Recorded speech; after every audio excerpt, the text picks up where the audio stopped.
हाँ, relation between delta phi and delta x for two different, इसका मतलब समझिए बेटा क्या कहना चाह रहा हूँ, यही पूरे चैप्टर में यही कहानी है बस। हमें दो वेव्स मिल रही हैं, दोनों का फेज डिफरेंस निकालना आना चाहिए। अगर वो आता है तो हम सारी चीजें निकालने वाले हैं इस चैप्टर में।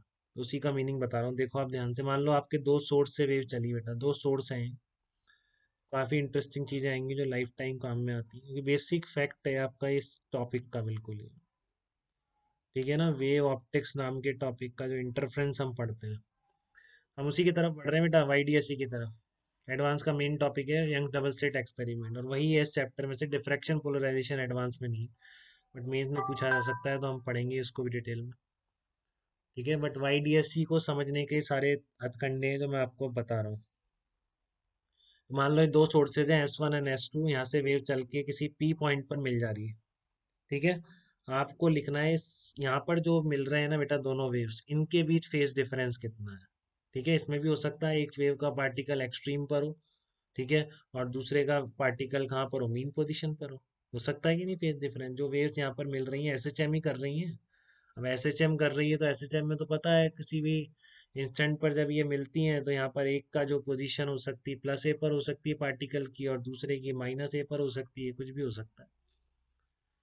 ठीक है ना, तो हम कैसे लिखें इनका फेज डिफरेंस। तो आप लिख दो डेल्टा, पहले यहाँ पर मान लो इनिशियल फेज टी इक्वल, जब यहाँ से वेव चल रही है तो यहाँ पर कितना है फेज, मान लो इसकी फाइव वन नॉट है, फाइव वन नॉट कोई भी एंगल हो सकता है, जनरल ले लिए। इसकी फेज फाइव टू नॉट है, plus five by two plus five by C, कुछ भी हो। मैंने उस एंगल का नाम रख दिया फाइव वन नॉट और फाइव टू नॉट, जब यहाँ से वेव ने चलना शुरू की। ठीक है, और टी टाइम बाद यहाँ पर जाकर मिलती है, टी टाइम बाद यहाँ पे जाके मिलती है। आपने ये दोनों वेव सोर्सेज ऑन किए, ठीक है, और ये यहाँ पर जहाँ, यहाँ पर इसका जब ऑन किया था फेज कितना था, फाइव वन नॉट था, इसका फाइव टू नॉट था, टी टाइम बाद यहाँ पे जाके मिल जाती है। तो आपसे पूछ रहा है बताओ यहाँ पर दोनों के बीच फेज डिफरेंस कितना होगा। ठीक है, तो देखो आप, फाइव इसका फेज कितना चेंज होगा, इसका एक, दोनों के लिए अलग अलग फेज लिखूंगा और सबको सब्ट्रैक्ट कर दूंगा, उसमें क्या है। अब ये मीडियम सेम है बेटा, क्लियर है ना, मीडियम सेम है तो इसलिए आपका, और मैं इन वेव्स की फ्रिक्वेंसी भी सेम रख रहा हूँ। ठीक है ना, relation between delta phi and frequency of the wave, frequency हमेशा सेम रख रहे हैं अपन, सुपर पोजिशन। वो सुपर पोजिशन पढ़ते ही नहीं है जिसमें फ्रीक्वेंसी अलग होती है। तो फ्रीक्वेंसी ऑफ वेव सेम है और मीडियम सेम है, तो फ्रीक्वेंसी सेम हो गई, मीडियम सेम होने से वेलोसिटी सेम हो गई, एंड मीडियम सेम है दोनों को। तो ये दोनों चीजें क्या इंप्लाई करेंगी कि लेमडा भी सेम है, दोनों की वेव्स की वेवलेंथ सेम है।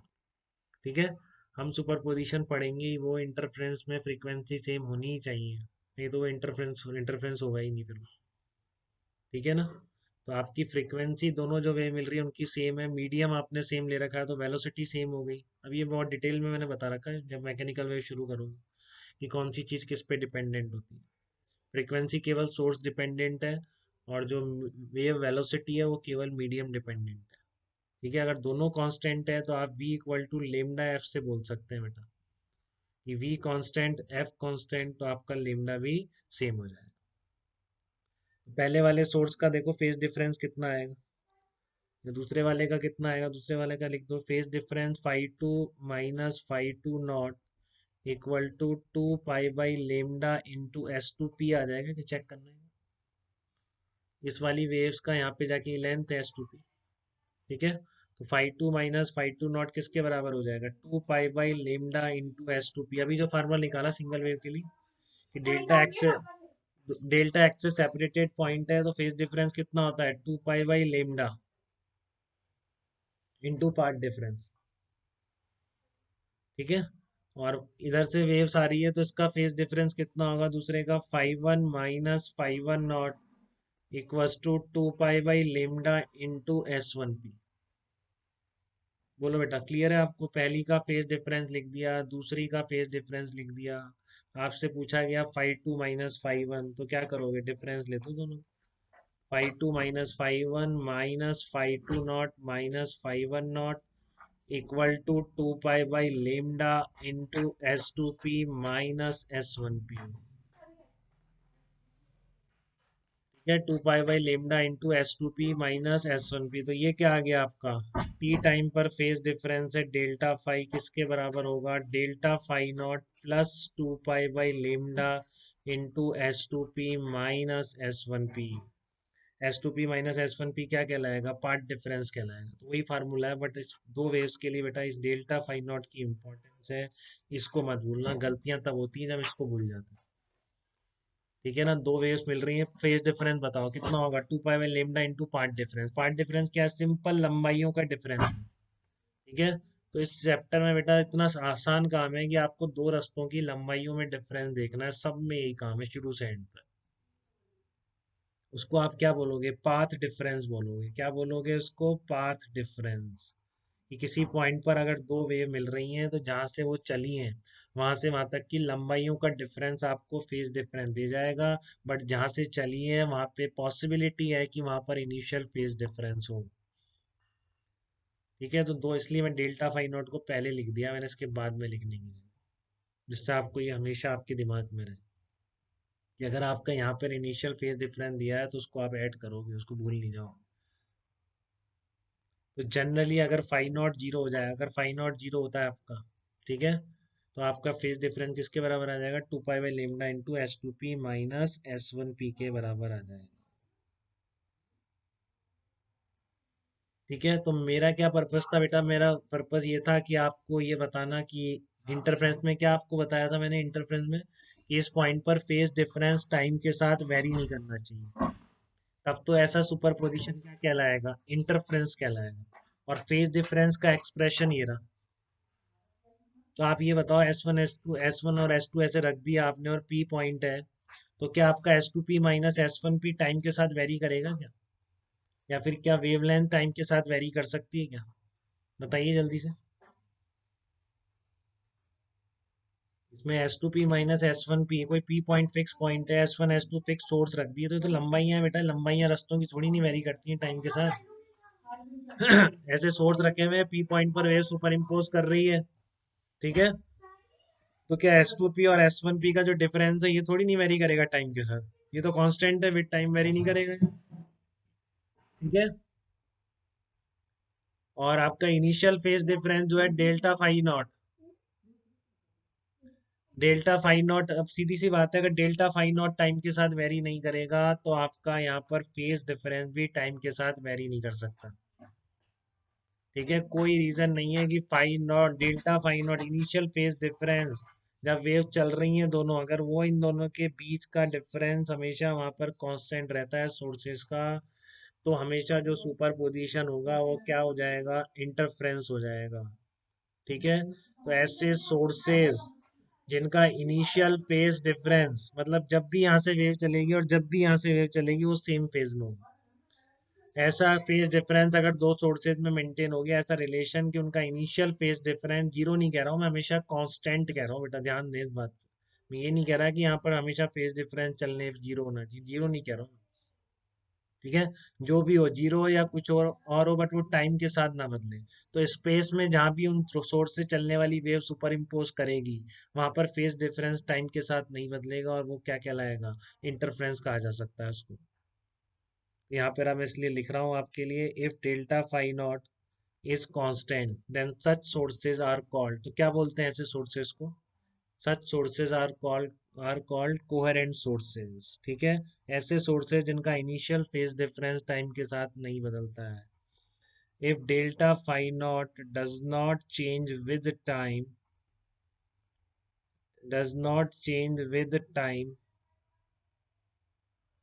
then delta phi will also be constant with time, then delta phi will also be constant with time, तो डेल्टा फाई भी टाइम के साथ नहीं बदलेगा। ठीक है? If delta phi not does not change with time then delta phi will also be constant with time. ठीक है? सच सुपरपोजिशन इज कॉल्ड,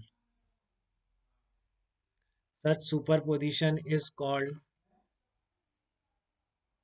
तो इसलिए delta phi does not change with time then is constant with time, such sources जिनका initial phase difference time के साथ नहीं बदलता है, such sources are called coherent sources, such sources are called coherent sources।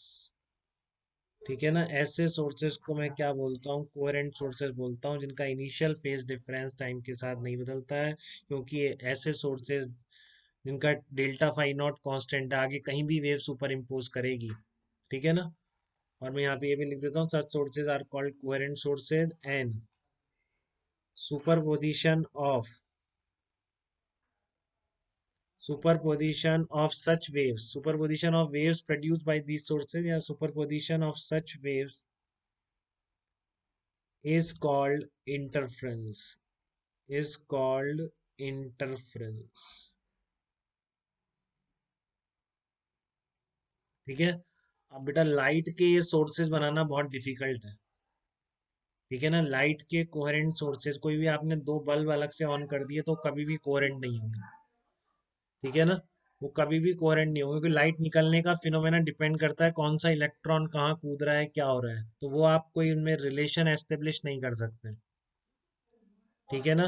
तो इसको S1 S2 को बनाना light के केस में कोहेरेंट सोर्सेज बनाना इतना आसान नहीं है, बहुत मुश्किल था, इसलिए इतना टाइम लग गया वेव थ्योरी एस्टेब्लिश होने में। तो यंग ने वो कारनामा कर दिखाया कि उसने लाइट के कोहेरेंट सोर्सेज डेवलप कर लिए। नहीं तो दो अलग अलग सोर्सेस तो लाइट के कभी भी कोहेरेंट नहीं हो सकते, दो अलग अलग ट्यूबलाइट ऑन कर दो या बल्ब ऑन कर दो, कभी भी कोहेरेंट नहीं होंगे। तो इसलिए हमें जनरली ये वाला फिनोमेना कभी भी डेली लाइफ में नहीं दिखता। ठीक है ना। इसका पूरा फर्स्ट ईयर में लैब होती है, बहुत अच्छी थी, वहां पर ये सारे इसके जो रिजल्ट होते हैं वो आप ऑब्जर्व कर सकते हैं YDSC के। ठीक है। बट आप सोचें डेली लाइफ में आपको YDS से ऑब्जर्व हो जाएगा या फिर इस तरह का इंटरफ्रेंस दिखेगा, तो उसका बहुत मुश्किल है। और एक ही जगह दिखता है बस, जैसे कि मान लो आपके वाटर पे जो ऑयल की लेयर डाल दोगे तो उसमें डिफरेंट डिफरेंट कलर दिखते हैं। ठीक है ना। वो कलर बिकॉज ऑफ इंटरफेरेंस है, क्योंकि उसमें लाइट का सोर्स एक ही है, जो भी लाइट गिर रही है सनलाइट या जो भी, उससे वो कोहेरेंट बन जाते हैं, वो सब बात की बातें हैं। बट आप ये समझिए कोहेरेंट सोर्सेज किसको कहते हैं। तो कोहेरेंट सोर्सेज वो होते हैं जिनके बीच इनिशियल फेज डिफरेंस टाइम के साथ वेरी नहीं करता। साउंड के बहुत इजीली बना लिए जाते हैं, तो साउंड का इंटरफेरेंस बहुत कॉमन है, बट लाइट का इंटरफेरेंस बहुत मुश्किल है, क्योंकि लाइट के सोर्स से अब कहीं भी लाइट आ रही है दो चार सोर्सेज से आ रही है ना बेटा। ठीक है। तो कभी भी कोहेरेंसी नहीं आ पाती है कि जो भी मतलब एक ही पोजीशन पर मैक्सिमम और मिनिमम लगातार बदलता रहता है। Maximum light minimum light, maximum light minimum light, इसका वेरिएशन इतना तेज है कि हमारी आईज उसको डिटेक्ट नहीं कर पाती। ठीक है। तो एक दो अलग अलग लाइट के सोर्स कभी कोहेरेंट नहीं हो पाते हैं, ऐसा मेंटेन नहीं हो पाता है कि इनिशियल फेज डिफरेंस वो टाइम के साथ वेरी ना करे। तो हर जगह लाइट जहाँ भी मिल रही है डेल्टा फाई लगातार बदल रहा है। ठीक है ना। यहाँ तक कोई डाउट किसी का तो बताइए इस फार्मूले में डेरिवेशन